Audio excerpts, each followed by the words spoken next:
Anak-anak 11-11-nya alhamdulillah saya sendiri. Jadi saya punya cita-cita dengan izin Allah ya, baca, tulis, hitung dan baca Quran di tangan ibunya sendiri.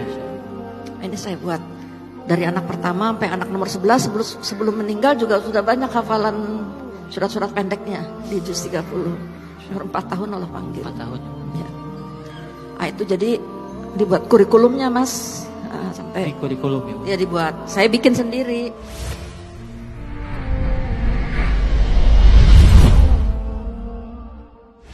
Bun, Ya. saya mau nanya ke Bunda deh. Siap. 10 Bun, 10 anak Bunda. Yang ada. Saya aja 3 Bun di rumah. Kadang suka bingung ngurusnya bagaimana. Kasih tips dong Bun, 10 anak yang ada, semuanya hafiz Quran. Apa sih tips yang paling utama yang harus dilakukan oleh orang tua agar anak-anak bisa menjadi seperti itu? Itu Bun. Bismillahirrahmanirrahim. Rabbi shrah li sadri wa yassir li amri wahlul min lisani yafqahu qawli. Pertama memang tips ya praktis. Boleh Bun. Menyandarkan diri kita kepada Allah Subhanahu wa taala. Karena anak ini titipan. Jadi minta tolong sama Allah. Hari itu kok saya tiap tahun melahirkan. Jadi orang lihat saya itu kalau nggak gendong di dalam, gendong di luar.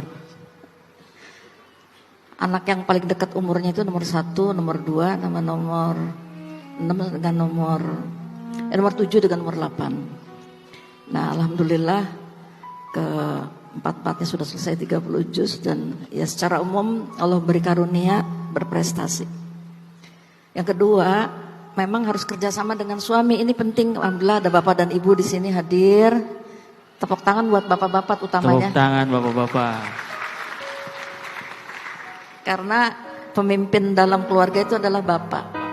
Ya. Istri pada dasarnya yang mengikuti visi bapak. Dan alhamdulillah suami saya klop Allah kasih. Ya, dia sibuk dakwah, tahu-tahu dilihat sampai rumah anak-anaknya udah pada pintar ngaji. Masya Allah. Udah bisa baca Quran, hafalannya sudah nambah. Begitu lihat saya hamil terus, jadi dia ambil anak yang paling gede untuk setoran hafalan sama bapak. Nah, saya sementara pegang adik-adiknya. Yang ketiga, memang ini tips juga ya saya kira penting Bapak Ibu, membuat peta kayak kurikulum lah gitu.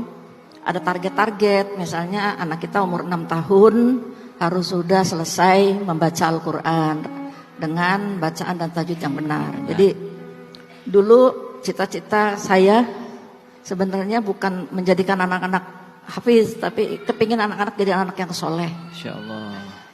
Nah, soleh itu mencakup semuanya. Nah, Allah kasih ya kemudahan untuk menghafal Al-Quran. Ini juga sesuai insya Allah dengan perintah Allah dalam Al-Quran. Rabbi habli minas solihin. Juga hadis Rasulullah SAW, waladun solihun yad'ulahu. Jadi yang diminta oleh Allah kepada kita bagaimana mendidik anak-anak menjadi anak yang soleh. Nah itu, jadi saya suka nangis juga nih, sebenarnya nangis sama dengan anak-anak. Boleh Bu, gak apa-apa.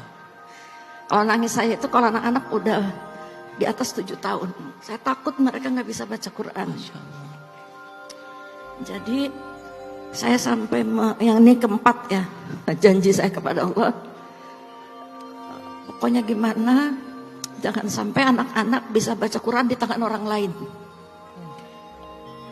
Anak-anak 11-11-nya alhamdulillah saya sendiri. Jadi saya punya cita-cita dengan izin Allah ya, baca, tulis, hitung dan baca Quran di tangan ibunya sendiri. Ini saya buat dari anak pertama sampai anak nomor 11 sebelum meninggal juga sudah banyak hafalan surat-surat pendeknya di juz 30. Umur 4 tahun Allah panggil. 4 tahun ya. Nah, itu jadi dibuat kurikulumnya Mas. Sampai kurikulum ya, Bu? Ya dibuat. Saya bikin sendiri.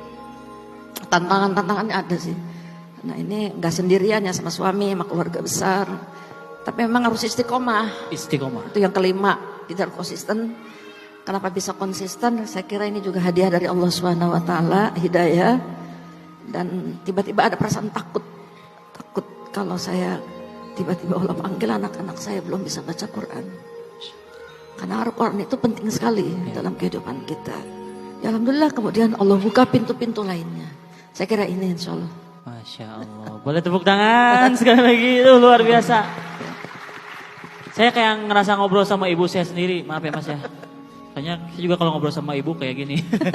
Tapi memang tips-tips ini, wah super semua Kak Danu. Banget. Alhamdulillah. Bagaimana? Belum tentu bisa ngelakuinnya juga nih. Tapi tadi jadi motivasi juga buat saya di rumah nanti. Bang Ari juga gitu ya? Iya, Punya 3 aja Bang Ari ya? 3 betul. Tapi nggak sulung semua sih. Saya juga tadi bercanda kok. Oh, bercanda. Bercanda. Jadi jadi keluarga itu ternyata memang bisa dijadikan sebuah tim. Betul. Gimana caranya bisa bersama-sama saling kerjasama ya Bu ya. Ya. Saling bantu membantu gitu. Yang udah bisa ngajarin adiknya gitu mungkin ya Bu ya. Iya, saya buat seperti itu. Jadi anak-anak jarang keluar rumah. Masa. Saya bikin anak nomor 1 bertanggung jawab dengan anak yang nomor 9. Oh iya. Anak yang nomor 2 bertanggung jawab pada anak yang nomor 10. Jadi tingkat kesulitan yang paling tinggi dipegang oleh anak yang paling besar. Masya Allah.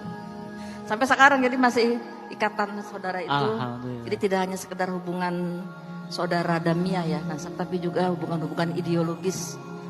Nah, ini saya bilang ini kelak akan menjadi saksi nanti di hadapan Allah bahwa tugas ibu dan bapak sudah ibu tunaikan.